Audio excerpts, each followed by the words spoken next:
Well, nandito naman ako sa isang lugar sa ibang bansa dahil nandito ako, nag-a-abroad ako dahil nandito nga ako dahil may party dito at party namin to at saka syempre, kakarating ko lang no. Okay, tingnan niyo naman no. Naa-amaze ako sa lugar dahil sobrang ganda dito dahil. Ngayon ako nakapunta pero malapit lang to sa amin guys. Tingnan niyo, malapit lang to sa amin pero ngayon ako nakapunta dahil may party nga dito sa amin. Dito ang venue ng party namin pero kung walang party hindi ako makakapunta dito pero sobrang ganda talaga dito para akong nasa ibang bansa. Sobrang ganda talaga kaya nagtanong-tanong ako. Syempre, dahil ngayon ako nakapunta, so nagtatanong-tanong ako sa guard kung nasaan yung venue yung party namin, kung alam ba niya yung venue ng party namin dahil hindi ko nga alam dahil ngayon ako nakapunta dito. At syempre, kahit may location na, hindi ko pa rin alam kung nasaan diyan sa sulok-sulok na mall na to. Okay? Guys, comment down below kung alam niyo kung saan ang mall na to sa Cebu dahil ngayon talaga ako napunta-punta.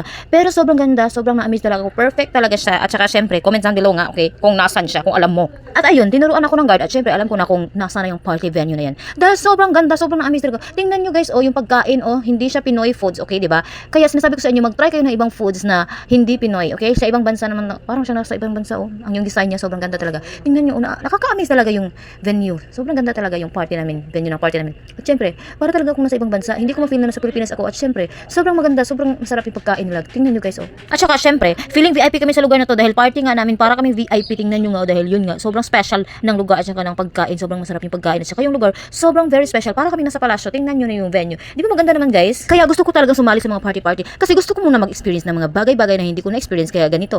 Kagaya nito, hindi ko pa na-experience nito dahil maganda dito, di ba? Kapag pupunta ka ng party ay ma-experience mo ang mga bagay na hindi mo na-i-experience kaya huwag kang KJ. Pag meron kayong party, umattend ka na at huwag kang KJ diyan dahil hindi ka huwag kang KJ diyan kasi once in a year lang naman. Hindi naman to araw-araw. Kapag araw-araw ay pwede kang tumanggi pero once a year lang so huwag kang tumanggi. Minsan naman kailangan nating pasayahin yung sarili natin dahil minsan naman malungkot tayo kaya guys, minsan malungkot tayo, minsan maiiyak tayo sa ating buhay kaya deserve natin maging masaya kahit paminsan-minsan lang naman. Okay? Party lang to guys. Party. Please make yourself happy and contented, you know. Shoutout pala sa mga nanonood nito at patuloy na sumusuporta sa akin. Thank you so much.